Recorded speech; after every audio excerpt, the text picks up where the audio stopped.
Lepo pozdravljeni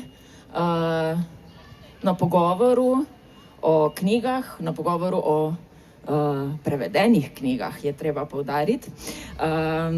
Skratka, z nominirankami za nagrado Vasje Cererja, ki jo podeljuje Društvo slovenskih književnih prevajalcev vsako leto in vsako leto tudi v drugi kategoriji. Letos je prišla na vrsto kategorija knjig, ki so namenjene bralcem starejšim od 12 let. Sicer pa se nagrada podeljuje tudi za slikanico, za besedila, ki so namenjena bralcem mlajšim od 12 let in za strip oziroma risoroman. Skratka, z nami so uveljavljene prevajalke nagrajene in bi lahko rekla tudi na nek način razmišljujoče. Jaz bi skoraj rekla pisateljice. Tina Mahkota, Katja Zakrajšek in Stana Anžel.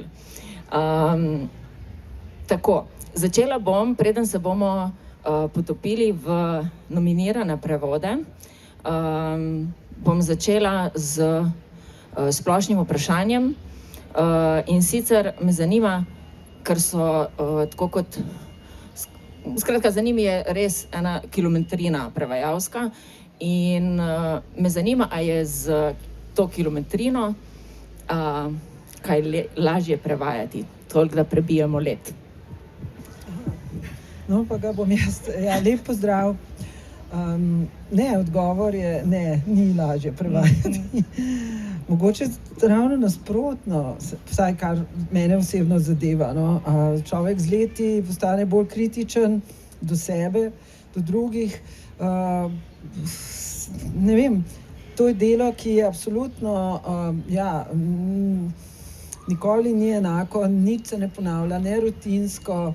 Vedno je pač pred tabo, včasih so rekli prazen bel list, zdaj pa pač prazna računalniška stran. Tako da, no, z nekaj izkušnjami gotovo, ne, mogoče pač lažje že, ko se odločam, a bom delo prevedla, ne, mogoče že majčkeno znam predvideti, kaj bo do radosti in kaj muke tega početja s tem konkretnim delom, koliko recimo časa mi bo najbrž vzelo.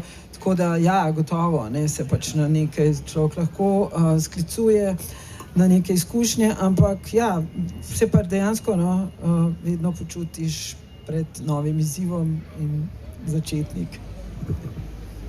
Katja Zakrajšek? Se povsem strinjam s tem, tudi ne bi rekla, da prevajam kaj hitreje zdaj, ravno zaradi večje samokritičnosti, v bistvu vedno bolj se naučiš zastavljati tudi vedno več vprašanj v besedilu, ki ga prevajaš, kontekstu, v katerega prevajaš in seveda tudi sami sebi in lastnemu početju. Seveda razvijaš nabor nekih orodij, s katerimi si lahko pomagaš. Hkrati se mi pa zdi, no, da bi na to bi opozorila, da se lahko razvije tudi neka rutina, ki pa je past. Rutinirane rešitve pač niso vedno najboljše rešitve oziroma kar praviloma niso najboljše rešitve, kadar gre za zahtevnejša vprašanja. Tako da mislim, da se je treba vedno znova vračati k temu, da pristopaš k delu z začetka. Ne? To bom pa že z levo roko, ne, zato ker sem že toliko stvari prevedla. Dober dan.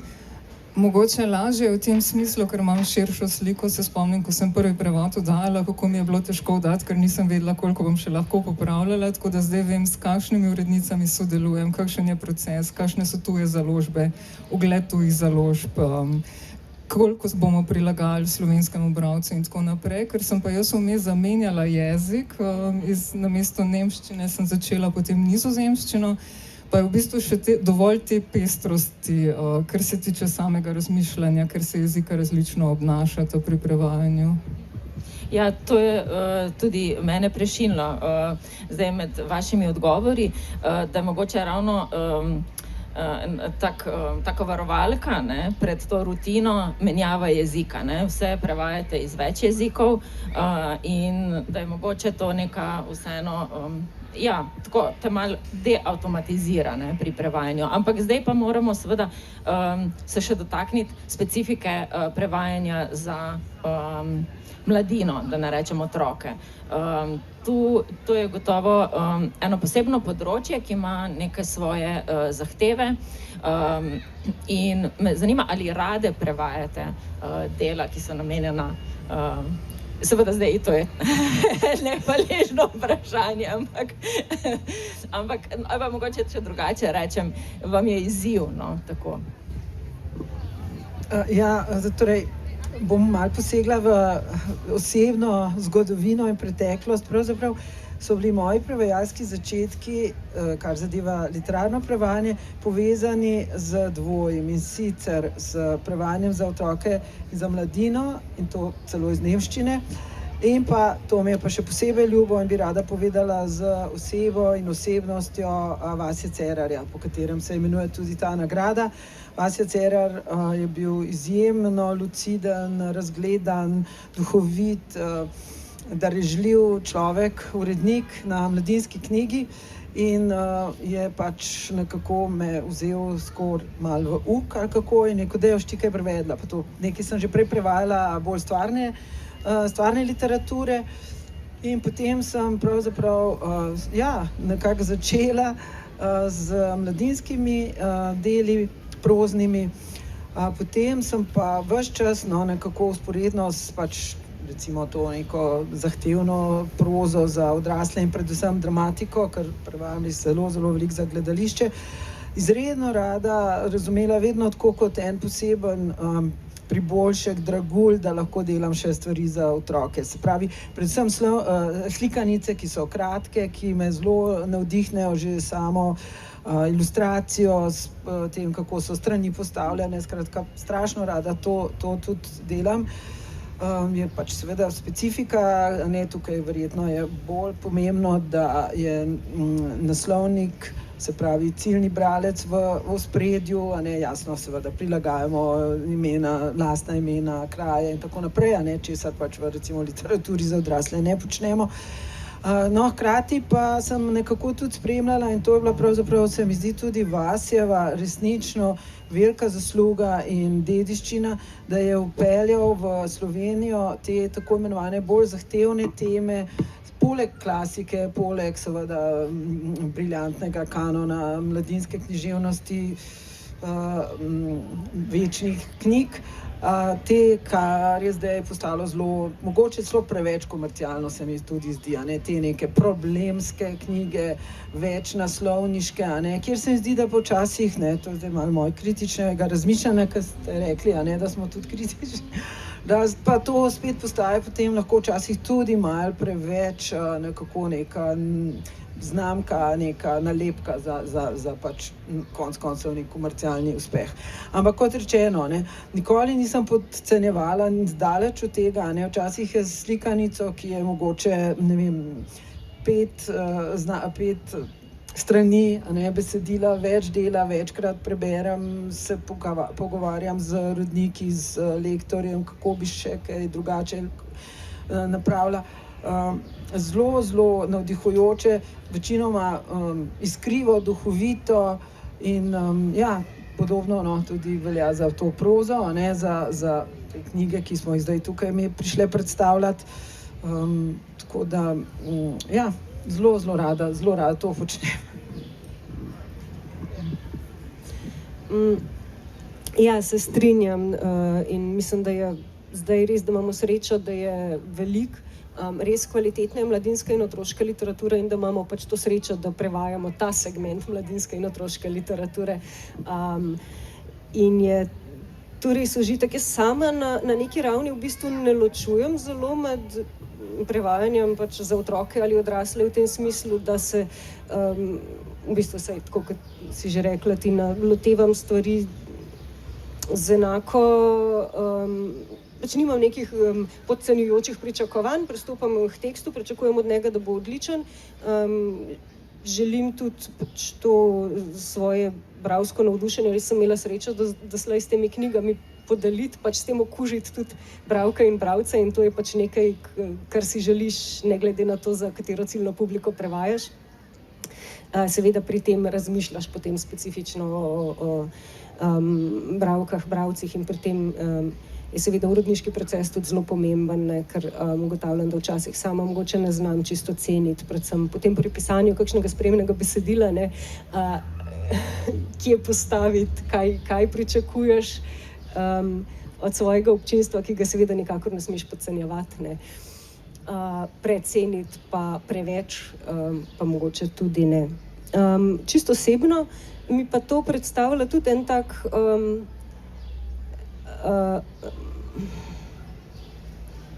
prelom v rutini, v smislu pač prevajanja različnih tipov književnosti in za različne publike, in tudi to je ena varovalka pred prevajalsko rutino, tako da si včasih prav zaželim, da zdaj bi pa spet kaj takega.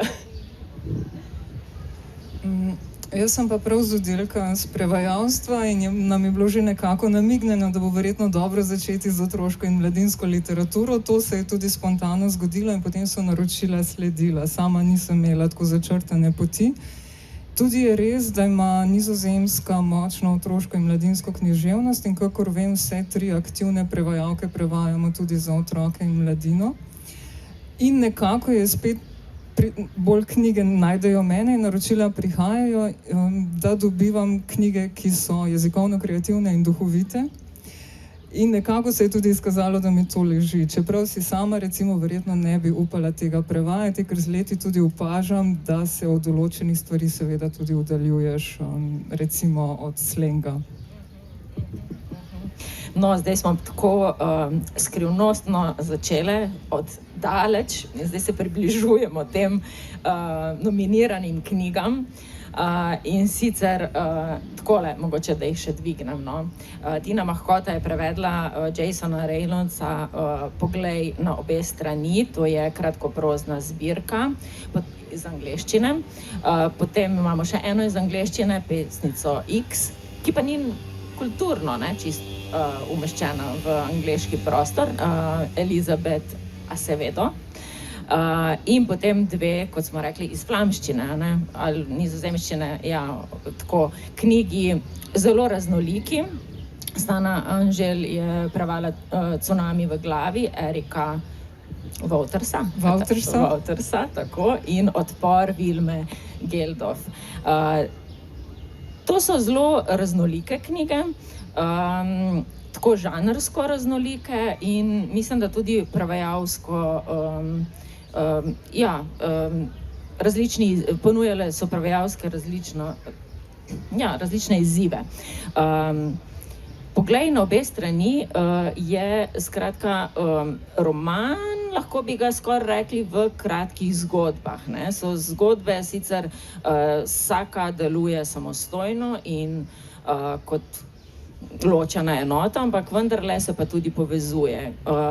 Približuje nam neko, lahko rečemo, sosesko in neko več ali manj tipično, ne, najstniško odraščanje, vendarle mogoče tudi ne tako zelo tipično, ker so nekako te kulturne specifike, ki jih uvaja avtor, so nekje umeščene v neko, ne, kulturni prostor. In zdaj pri prevodu, ne, se je izkazalo, da verjetno je bil nekak razmislek zadaj, koliko ohraniti, ne, tako kot radi rečemo, ne, neko specifiko, kje pa vseeno pokazati, da je, ne, dogajanje umeščeno v nek specifičen kulturni prostor.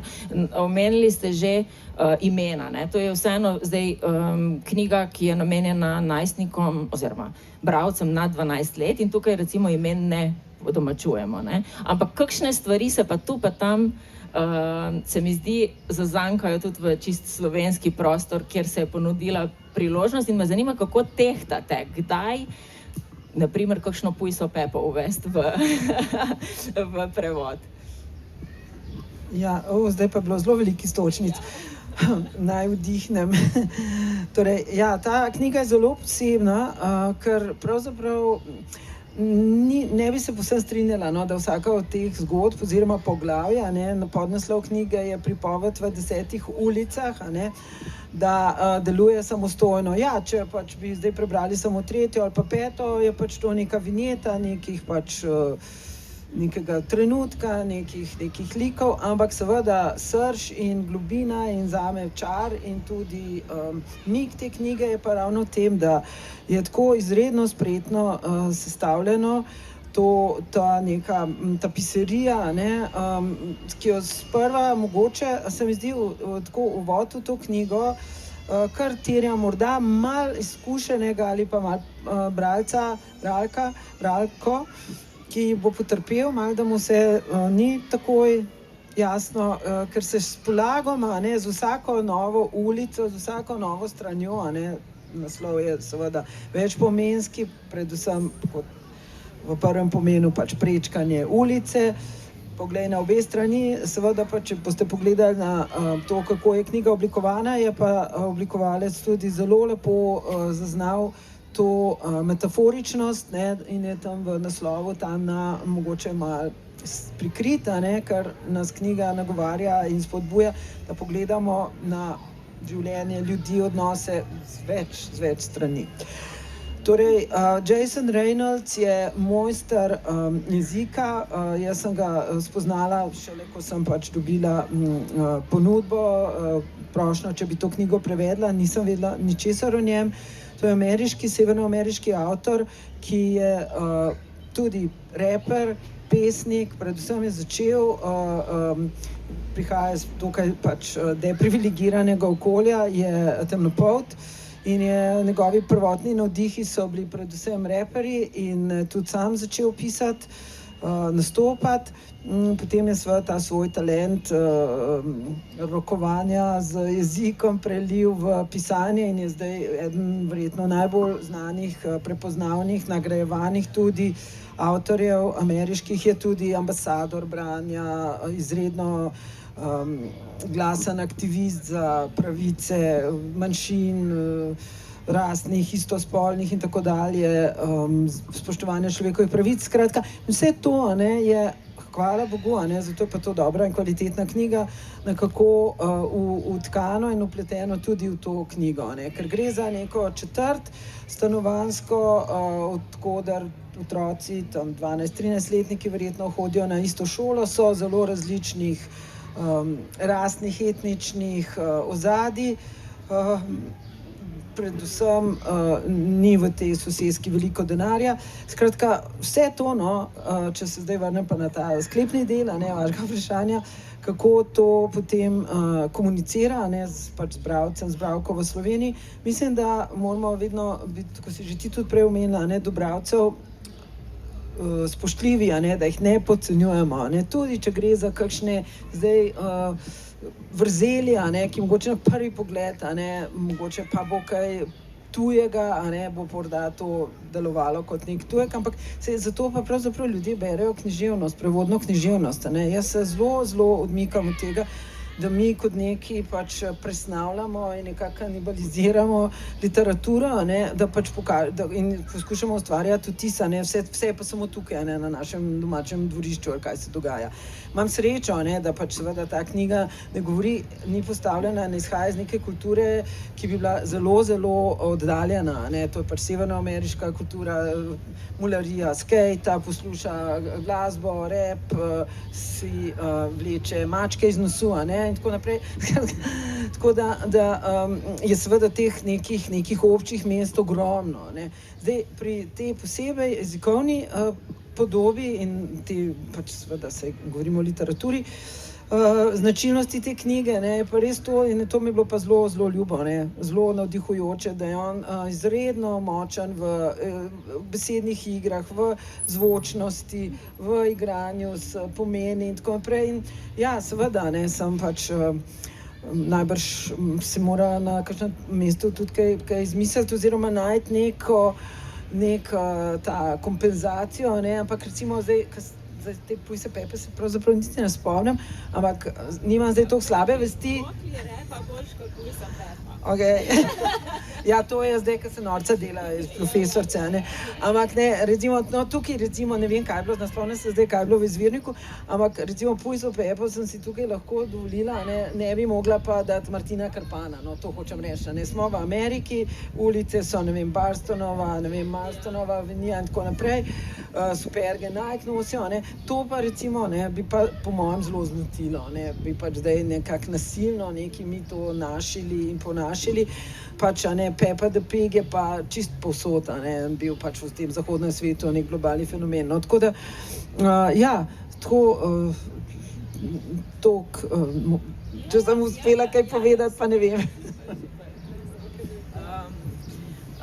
Katja pa se je v svojem prevodu soočala z enim drugim izzivom. In sicer Pesnica X je prav tako roman, vendar pa ne roman v kratkih zgodbah, ampak roman v verzih.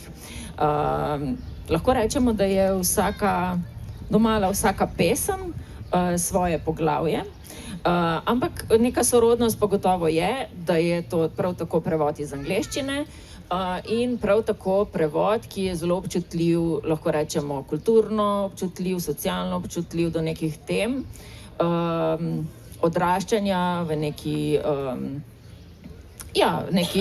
recimo, ne, priseljenski skupnosti, ne,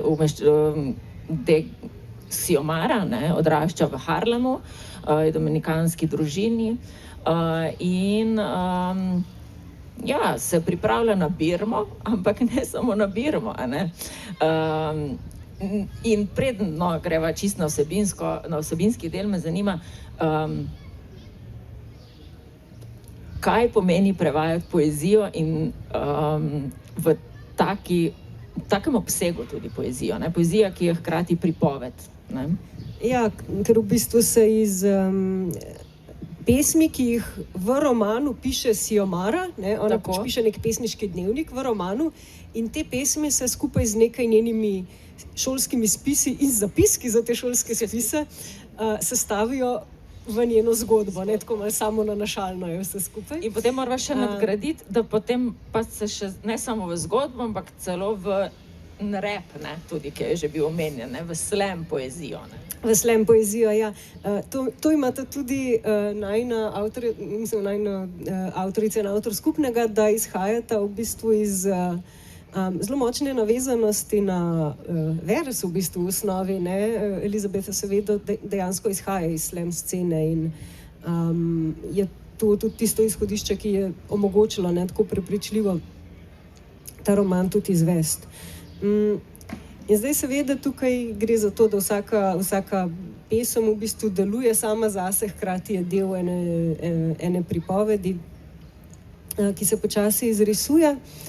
In Xiomara pri tem še nekoliko eksperimentira z raznimi oblikami, ne, med drugim, to je meni zelo ljub detajl, piše hajkuje, napiše celo recept za hajku v obliki hajkuja, in potem piše tudi hajkuje, ki jih naslovi niti slučajno hajkuji, kar pomeni, da morajo biti tisti, ki so pravi hajkuji, res povsem pravilni, ne, tle nimaš pač kaj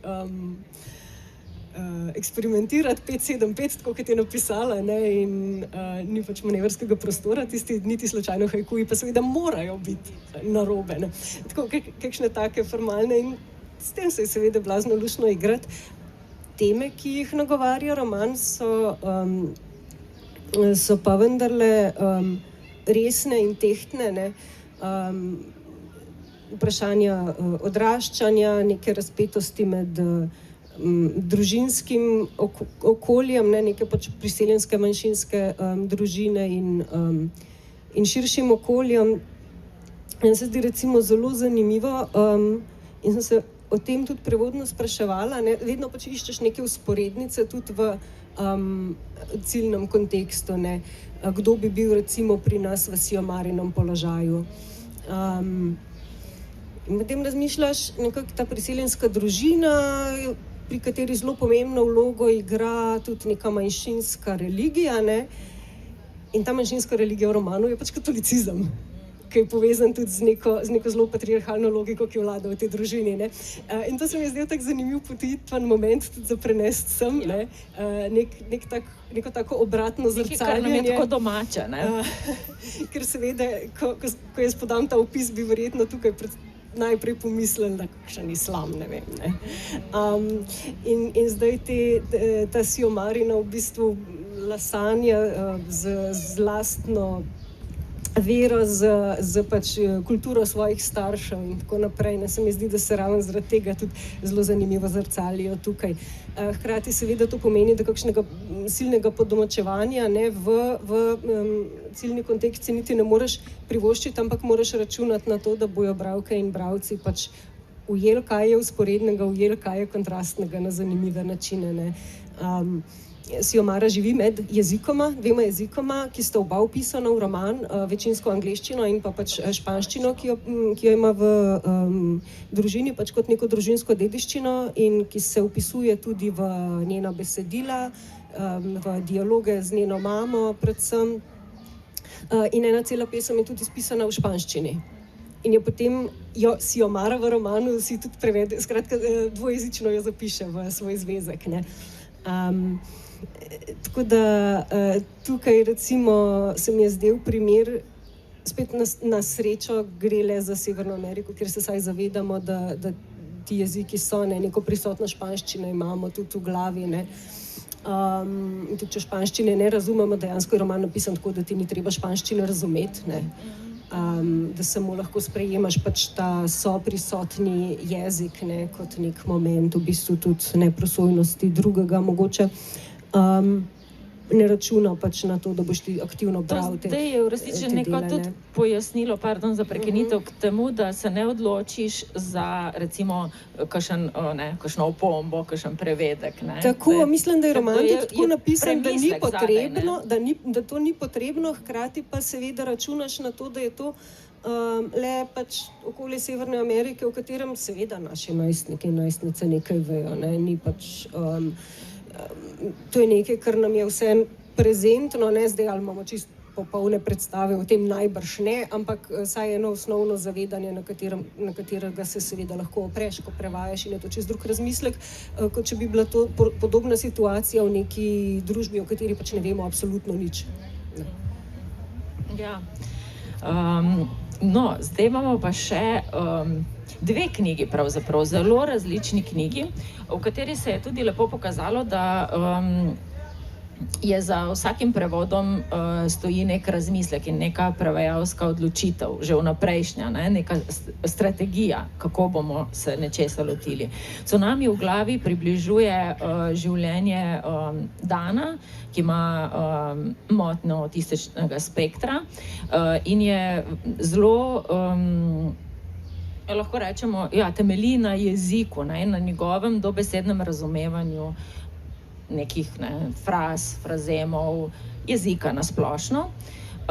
Medtem ko je Odpor, lahko skoraj rečemo dokumentarni roman, ne, oziroma ima neke elemente dokumentarnega romana in je pomaknjen dogajalno v Drugo svetovno vojno. In je, lahko rečemo, zgodovinski roman. Ne?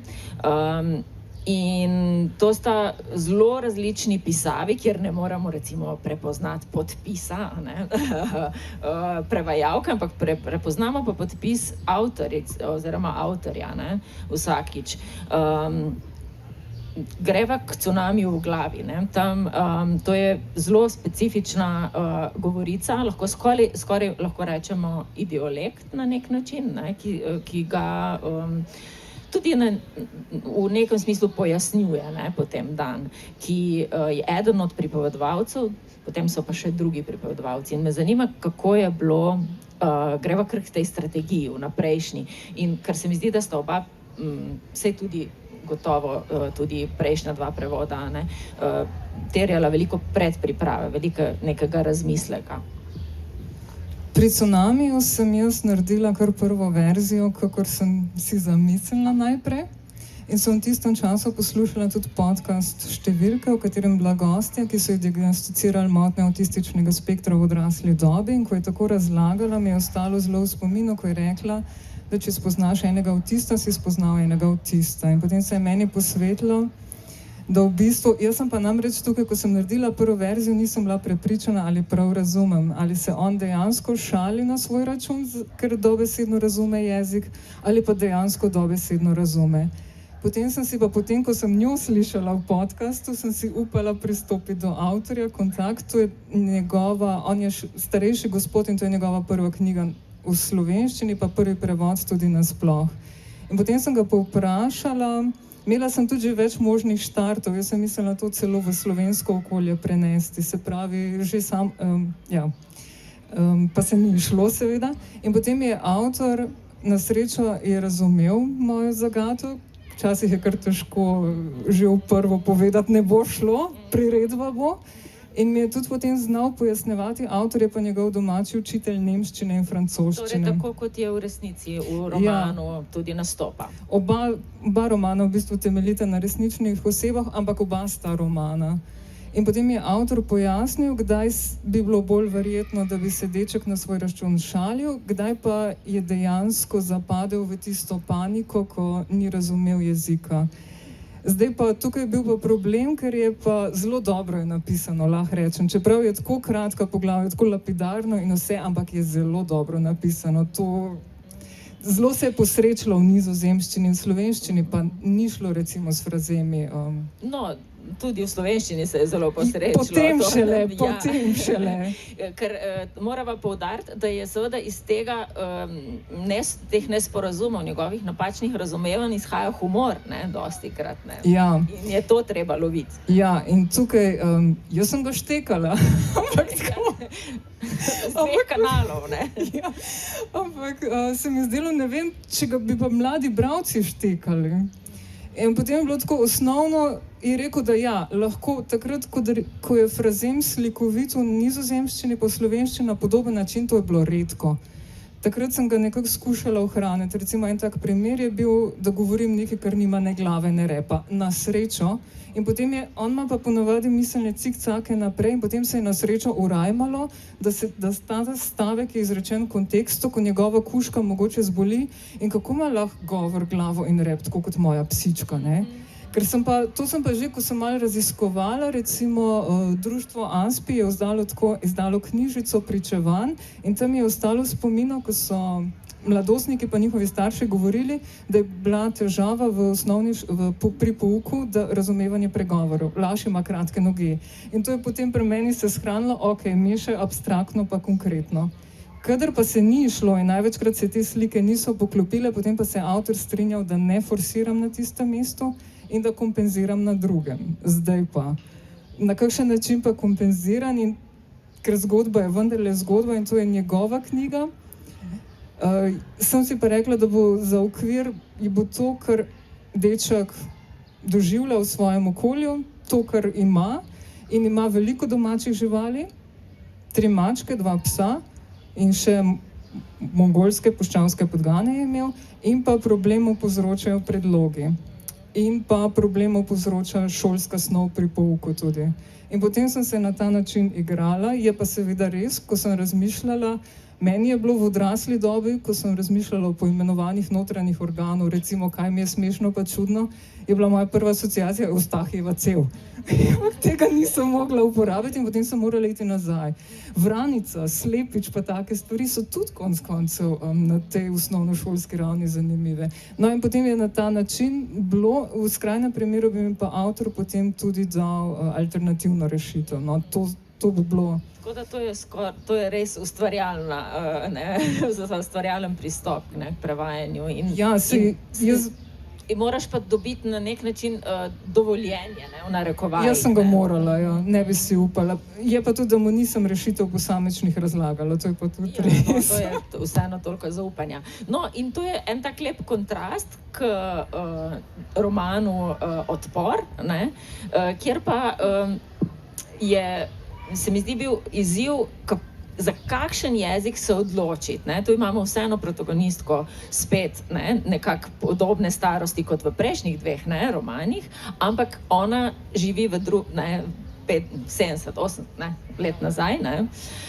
In je govorica vendarle njena malo drugačna, ampak vseeno, kako zdaj narediti, da bo pa vseeno komunikativna. A ne? Ja, pa še malo staroveškosti, ne? Ja, ja.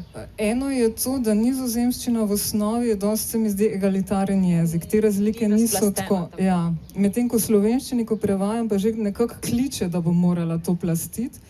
Tukaj je bilo pa lahko rečem eno veliko srečno naključje, da sem to prevajala po zimi 2022-2023 skupaj z končno postajo Auschwitz, pričevanje z Auschwitza, ki je bolj dokumentarna literatura, tako da sem bila globoko v drugi svetovni vojni. In kar sem raziskovala za tisto, sem lahko uporabila potem tudi za svojo knjigo. In en tak primer je bil recimo, ko je bilo v taborišču ena cela vrstica kletvic in med drugim sem za tisto našla krucifiks, ki se ga spontano ne bi spomnila, ampak sem ga lahko pa potem položila tukaj enemu starejšemu moškemu v odporu na jezik.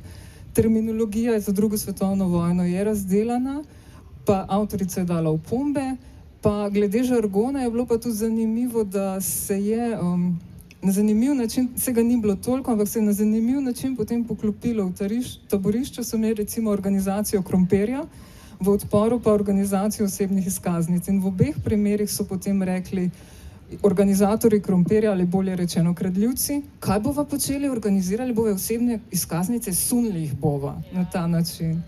Drugače kot Fredi, ki pa je imela tako dosti hiter govor, je pa to bilo dosti spontano, se mi zdi, ni bilo toliko, meni je Marička za preklinjanje spontano, tako da pa tudi njej se je pač podala. No, Ja, potem so kakšni drobiž, deklič, mirati, ne, je tako, ideš ves čas, ne. Ne pa preveč, ker sem sam tako mal, ne? Ja, tako, ja. Zdaj me opozorite na čas, da mi samo povejte mi, koliko je ura. Še 15 minut, a smo za to, ker zdaj smo toliko teoretizirale. Jaz bi rada slišala, oziroma mislim, da bi tudi vi radi slišali odlomke iz teh res čudovitih knjig in jaz mislim, da še bolj čudovitih prevodov. Tako. A gremo kar po vrsti? Ja, tako. Poglej na obe strani, skratka. Lahko tudi malo z uvodom, no, katera bo... A bojo krmačke? Ne? Aha, mogoče res, ja. No, torej, ja, kot sem omenila, ne, se pravi, v teh 10 ulicah, na 10 ulicah stanuje, živi in hodi v šolo na plejada zelo, zelo različnih šolarjev, sošolcev. Med sabo imajo zelo zapletene odnose, seveda prijateljske, zaljubljeni so tudi, seveda prihaja do raznih nadlegovanj, tega resniškega nasilja, zbadanja in tako naprej. Je pa kar osrednjo vpletena tudi ta subkultura skejtanja, ne. Ampak je pač malo posebno v tem, da je tukaj ena glavna oseba, ki je dekle in je skejtarka. Sem potem se morala kar zelo, ker o tej kulturi skejtanja in o izrazih, ki jih uporabljajo, poučiti, ker pač tega ne počnem. Niti nimam v svoji bližnji okolici nikogar, ki bi to počel. Ker smo se prej še o prevajanju pogovarjali, recimo zelo dobro testno bralko za slikanice sem imela dolga leta doma, tako kot je pač rasla hči, a ne. In sva velikokrat skupaj še prej znala brati, a ne, pa sem ji dala zraven pač izvirnik, pa pač te neke svoje šepave, boge prve osnutke, ne, in je pač, kaj je to, ne razumem, ne vem, ne, prav to, ni v redu. Tako da, dobro, zdaj smo že tudi ven iz najstništva, ne, zdaj bom največ morala začeti kakšne, ne vem kaj, bildungsromane prevajati, kaj lahko mi pomagala.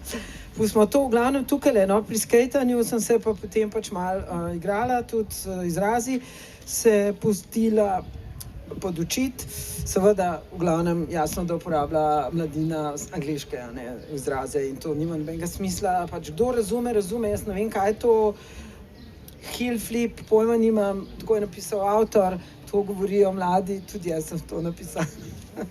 Dobro. Dobra strategija, ja. Da angleščina ostane v določenih segmentih angleščina. Da je to zavestna odločitev, ker v nekaj primerih res angleščina ostane angleščina, ker je to tako zelo Pa tudi to, ne, tudi slengu, pa tudi v izhodiščni situaciji, v izhodiščni kulturi, ne, sem pripričana, da vsi angliško govoriči bralci, ne vem, starejši ali pač, ne vem, manj uvedeni v skatersko sceno, ne bojo tega poznali, ampak ravno to, ne, ko smo se prej pogovarjali, pač bralec, zdaj tiste nekaj vrzeli bo že samih, a ne. Nismo mi zdaj tukaj zato, da bi zdaj še avtorja nadgrajevali, a ne, in ne vem, vsega pač razlagali. Skratka, da neham in prepustim besedo Jasonu Reynoldsu v prevodu. Naslov tega poglavja je Triki, friki, pa še malo sem se z zapisom igrala, no, tega pač zdaj tukaj ne vidite, ampak po mojem se to prebere. Triki, friki. Lik, ki pač skejta, je pa Pia Foster. Možno je, da se Pia Foster, če bi včeraj vedela, da bo, ko je zazvonila konec pouka in je stekla komarici, pograbila svoj skejt in se pognala po glavnem hodniku osnovne šole Latimer, da so njegovi koleščki tolkli in ropotali po tleh kot čuha majhnega vlakca. Če bi Pia torej vedela, da bo danes njena pot domov drugačna, ne bi tako zelo mudilo. Možno, da ne bi ignorirala sošolcev in sošolk, ki so se umikali s poti in sikajoče vlekli zrak skozi zobe, vedno razburjeni zaradi njene odločnosti, da se bo zlepa ali zgrda prerinila skozi gnečo, kot da jezdi na puščici, izstreljeni se samo ven iz šole lokom, ki ga nihče ni videl, kaj šele želel, da bi ga ta puščica zadela. Možno, da bi se jim opravičila. Možno, da bi jim rekla sorry, ker se jim je zabila ugležena ali jim zapeljala čez prste. Možno, da bi šla raje kar peš, enkrat za spremembo. Možno, da bi še malo pohengala in poščukala s Fon Sams z edino skejterko, razen je daleč naokoli. Z edino punco, ki skejta tako kot ona. Z edino od skejterjev, ki se pizdijo carji. Možno, da bi skupaj zategnili koleščke na skejtih. Možno, da bi počakali o grafiki na skejtu, nalepkah, supergah. Možno, da bi vadili trike na parkirišču, ko bi odpeljal še zadnji avtobus. Hill flipe, flipe.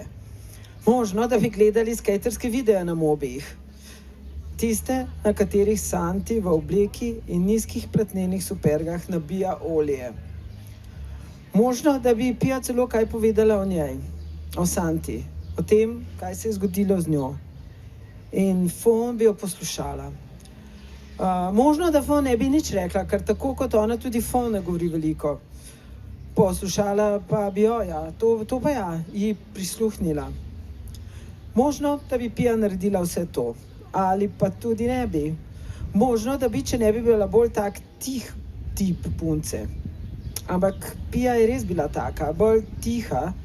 Zato je bil njen skejt, enako kot za mnoge skejterje, njen najglasnejši glas, ki je govoril: "Zgin, da te ne zbijem."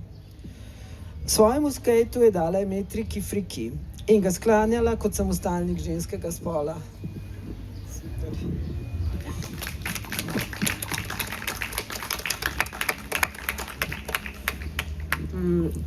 Jaz bom pa prebrala dve te pesemski poglavji, ali kako naj rečem. Prvo se nanaša na imena in ga zelo rada berem, ravno zato, ker sem ob tem razmišljala precej tudi o knjigi Zakaj me učiš Hava, Selme Skenderović, in o problemih z imenom, o katerih govori. To je ena tistih sporednic, ki niso čisto sporednice, ki niso direktne, ne, ampak v bistvu v različnih kulturnih kombinacijah, ne, ampak neki mehanizmi podloženi so pa pač povsem enaki, ne, to, kako se pač neko to tuje sprejema. Pa zaznali boste nekaj teh tenzij tudi v Siomarini družini, no? Ne samo z širšim okoljem. Tako da, evo, imena. Edina v družini sem, ki nima svetopisemskega imena. Siomara niti dominikansko ni. Vem, ker sem pogooglala. Pomeni tista, ki je pripravljena na vojno. In po pravici povedano, ta opis kar drži, saj sem že na ta svet poskusila vstopiti v bojni pozi, z nogami naprej. Da so me morali iz mame izrezati, potem ko je brez problema rodila mojega dvojčka Zavjerja. In moje ime se nekaterim iztisne iz ust na prav tako neroden in boleč način. Na koncu moram počasi reči: Siomara, Siomara, Siomara. Strenirala sem se, da prvi dan šole ne trznem, ko se vsak učitelj zafeclja, zajeclja in ne zna naprej. Mami pravi, da je mislila, da je svetniško ime. Dala mi je ta dar bojevništva in zdaj preklinja, kako zelo sem mu dorasla. Moji starši so si najbrž želeli hčerke, ki bi sedela v cerkvenih klopeh v prikupnih cvetličastih oblekicah in z milim nasmehom.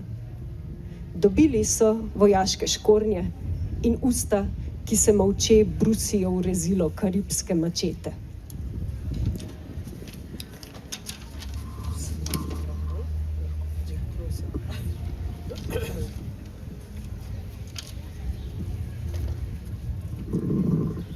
Prve besede. Pero tu no era fácil. Je stavek, ki ga poslušam že vse življenje. Ko pridem domov z odrtimi členki, pero tu no era fácil. Ko ne pohitim dovolj s pomivanjem posode ali ko pozabim zribati banjo, pero tu no era fácil. Včasih tudi kot pohvalo, ko dobro pišem kontrolko ali, kar je redko, dobim kakšno nagrado, pero tu no era fácil. Ko je imela mama težavno nosečnost in je bilo to vse zaradi mene, ker sem bila narobe obrnjena in so mislili, da bom umrla ali še huje, da bom ubila njo, pa so v cerkvi v krogu molile zanjo in si na urgenci prikazal samo oče Sean. Oče Sean, ki je držal mamo za roko, ko mu je mukoma iztiskala na svet, papi pa se je lepil za pete doktorju, ki je rekel, da je bilo to najtežje rojstvo, kar jih je videl. Jaz pa nisem umrla, ampak sem prišla tuleč in mahajoč s peščicami in prvo, kar je papi rekel, prve besede, ki sem jih slišala, pero tu no era fácil, s tabo pa res ni lahko.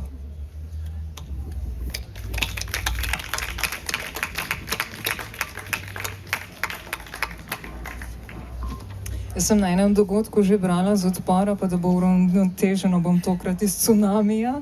Je pa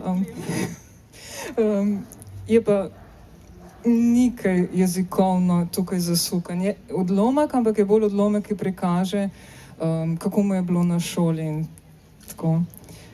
Šole in skorbut. Na koliko šolah ste že bili? Jezik mi pogosto povzroča težave. Po moje redko kdo razen dimnikarjev hodi na šolo.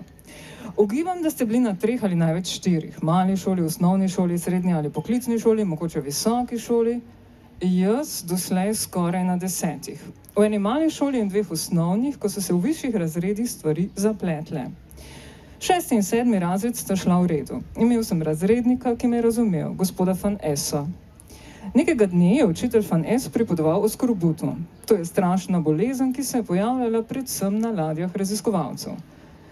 Bolezen se najprej pokaže na dlesnih, vnamejo se in začnejo krvaveti. Potem se pojavijo podplutve po telesu, oseba postane zelo izčrpana, bolijo jo vse mišice in na koncu pride do notranjih krvavitev.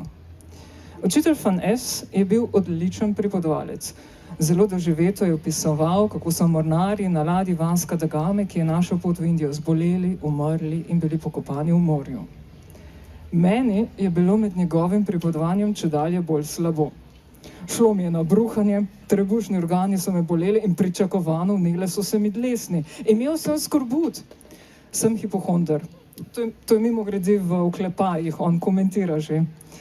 Ob najmanjšem glavobolu, tako 100% vem, da imam vsaj možganski tumor. Učitelj, ja Dan, kaj je? Nekam bleci.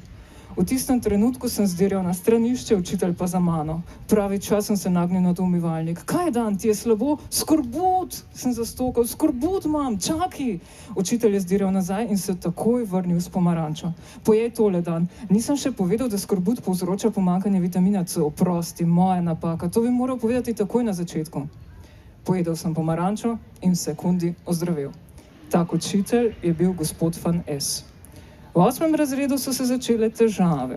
V šoli, ki sem jo obiskoval, so se res trudili, da bi mi olajšali vsak dan, ampak ni šlo. Šolski vrvež in stres, hrup in nenehni cunami v glavi, so me skoraj uničili. Oprostili so me rednega pouka in me poučevali doma z manjšanim številom ur. Potem sem zamenjal šolo, ampak to ni rešilo ničesar. Poskusil sem s poklicno šolo, ampak sem zbolel, tako da tudi ta pot ni bila zame. Skratka, 2 leti sitnosti. Na srečo sem potem prišel na zeleno vejo. V oklepaju, nisem stopil na drevo, vem, za nekatere stvari se samo tako reče. A več o tem pozneje.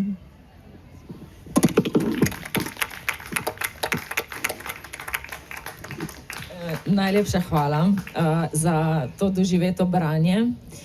Najlepša hvala za vaše res čudovite prevode. Pesnica X, Odpor, Cunami v glavi in Poglej na obe strani. Poglejte po stojnicah, nabavite knjige, berite večnaslovniško literaturo oziroma literaturo za mladino, ker smo po srcu vsi mladi, ampak ne samo zaradi tega, ker je to res izjemna literatura v prvi vrsti, izjemno prevedena in nas lahko navdihuje in jaz sem res hvaležna, da imamo tako čudovite prevajalke in čestitke za nominacijo. Hvala Tina Mahkota, Katja Zakrajšek in Stana Anžel. Hvala, da ste nam prisluhnili in kupujte knjige, predtem jih pa še berite in potem tudi. Hvala.